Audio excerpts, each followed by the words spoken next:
Habibpur local news থেকে আজকের প্রধান খবর। দ্বিতীয় দফা ভোট শুরু হওয়ার আগে উত্তপ্ত সমুদ্রগড়। তৃণমূল ও বিজেপির সংঘর্ষে আহত একাধিক উভয় দলের কর্মী সমর্থক, প্রত্যেকেই নিকটবর্তী হাসপাতালে ভর্তি। বিজেপি দলের সূত্রে জানা যায়, তারা পূর্ব নির্ধারিত অনুযায়ী এবং পারমিশন অনুযায়ী একটা মিছিল বার করে, যেটা তৃণমূল পার্টি অফিসের সামনে এলে তারা জয় বাংলা স্লোগান দেয়।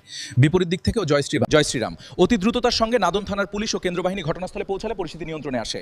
এলাকা জুড়ে এখনো চরম উত্তেজনা আছে। কেন্দ্রবাহিনী গোটা এলাকা টহল দিচ্ছে। 3 বছরের সন্তানকে ছেড়ে রেখে রহস্যজনকভাবে নিখোঁজ এক গৃহবধূ। ঘটনাটি হরিশ্চন্দ্রপুর থানার কস্তুরিয়া গ্রামের। হরিশ্চন্দ্রপুর থানায় 3 বছরের শিশুপুত্রকে নিয়ে হাজির হন ওই গৃহবধূর শাশুড়। হরিশপুর লোকাল নিউজ থেকে জানা যাচ্ছে, উষা সিংহ, বয়স 25 বছর, নিখোঁজ। তার স্বামী উত্তরপ্রদেশে লেবারের কাজ করেন। শাশুড়ি তাকে খুঁজে না পেয়ে হরিশ্চন্দ্রপুর থানায় মিসিং ডায়েরি করেছেন। হবিবপুর বুলবুলচন্ডী রেল ব্রিজে ফের লরির ধাক্কা, ভেঙে চুরমার রেলের ওভারহেড ব্যারিকেড। অল্পের জন্য বড় ধরনের দুর্ঘটনার হাত থেকে রক্ষা পালো। অল্প সময়ের মধ্যে বহু যানজট দেখা দেয়। অতি দ্রুততার সঙ্গে হবিবপুর থানার পুলিশ ও স্থানীয় বাসিন্দাদের সহযোগিতায় ওই সরিয়ে দিয়ে যান চলাচল স্বাভাবিক করে। তারা বলে, এভাবে মাঝে মাঝেই লরি চালকদের খামখেয়ালি পড়ার জন্য এই ধরনের ঘটনা মাঝে মাঝেই ঘটে।